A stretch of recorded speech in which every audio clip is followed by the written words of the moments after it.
आज की वीडियो की शुरुआत हम एक सवाल से करेंगे। इसमें आपको सोचना होगा। ये सवाल कुछ इस प्रकार है कि मान लीजिए ये एक जिंदा बॉडी है और इसके जस्ट बगल में एक बॉडी है, मेरी ही बॉडी है जो डेड है। उस बॉडी में और इस बॉडी में क्या फ़र्क है? बॉडी में कोई भी फ़र्क नहीं है। बॉडी दोनों ही पंच तत्व से बना है, 5 चीज़ों से बना है। ये बॉडी भी, वो बॉडी भी। जो इन दोनों को अलग कर रहा है वो है लाइफ। इस बॉडी के अंदर अभी लाइफ है, उस बॉडी के अंदर लाइफ नहीं होगी। इस बॉडी के अंदर प्राण ऊर्जा है, जिसे चाइनीज़ भाषा में ची बोला जाता है। एनर्जी है इस बॉडी के अंदर, उस बॉडी में ये नहीं है। उस बॉडी की एनर्जी हम बोल सकते हैं अभी उस फॉर्म में नहीं है जिससे लाइफ मैनिफेस्ट हो सके। उस बॉडी में सेल में एनर्जी है, जहाँ पे उसे माइक्रो ऑर्गेनिजम्स खा रहे होंगे उनमें एनर्जी है, बट उस बॉडी में उस फॉर्म में एनर्जी नहीं है जिसमें वो ह्यूमन बॉडी में रिप्रेजेंट हो सके, मैनिफेस्ट हो सके। इस बॉडी में भी एनर्जी इस साइकिल में घूम रही है, जिसकी वजह से यहाँ पर मैं आपसे बहुत कंस्ट्रक्टिव वे में बात कर पा रहा हूँ। तो ये एनर्जी जो कॉस्मिक एनर्जी है उसे बायो एनर्जी में कौन कन्वर्ट कर रहा है? कॉस्मिक एनर्जी जो है वो बहुत पावरफुल है। ये जो छोटे छोटे सीड्स आप देख रहे हैं, मूंग के दाने हैं, इस एक दाने में भी इतना पावर है कि ये एक अपना खुद का एक पौधा बना सकता है जिसमें करोड़ों बीज लग सकते हैं। इतना ताकत होता है कॉस्मिक एनर्जी में, एक एक दाने में इतना एनर्जी है। तो ये कॉस्मिक एनर्जी जो है वो एनर्जी से भरपूर है।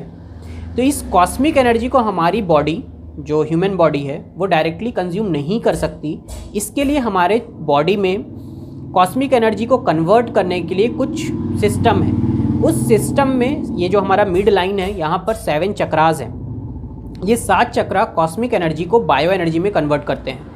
ये जो 7 चक्र हैं, सबसे ऊपर में जो सहस्त्रार चक्र है और सबसे नीचे हमारा मूलाधार चक्र है, इसके बीच में भी और 5 चक्र होंगे। तो ये 7 चक्र मिल करके हमारे बॉडी को, इस कॉस्मिक एनर्जी को बायो एनर्जी में कन्वर्ट करते हैं और फिर एनर्जी को पूरे ऑर्गन्स में डिस्ट्रीब्यूट करते हैं, जिससे ये शरीर चलती है। ये जो हमारे चक्रास हैं, अगर इसमें इम्बैलेंस हो, इसके सर्कुलेशन में इम्बैलेंस हो या इन्हें एनर्जी सही से ना मिले, तो ये बीमारी को उत्पन्न करते हैं।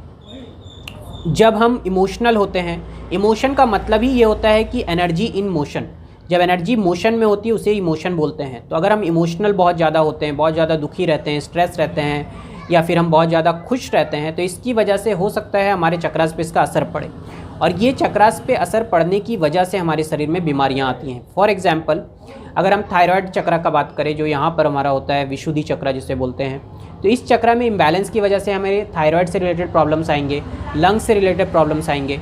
ऐसे ही हर एक चक्र अपने अपने कुछ ऑर्गन्स को संभालते हैं। अगर उसमें इम्बैलेंस आएगा तो उस पार्ट में इम्बैलेंस आएगा और फिर वो धीरे धीरे पूरे बॉडी में स्प्रेड होगा। मतलब उसकी इम्बैलेंस की वजह से बाकी सब भी इम्बैलेंस्ड होंगे।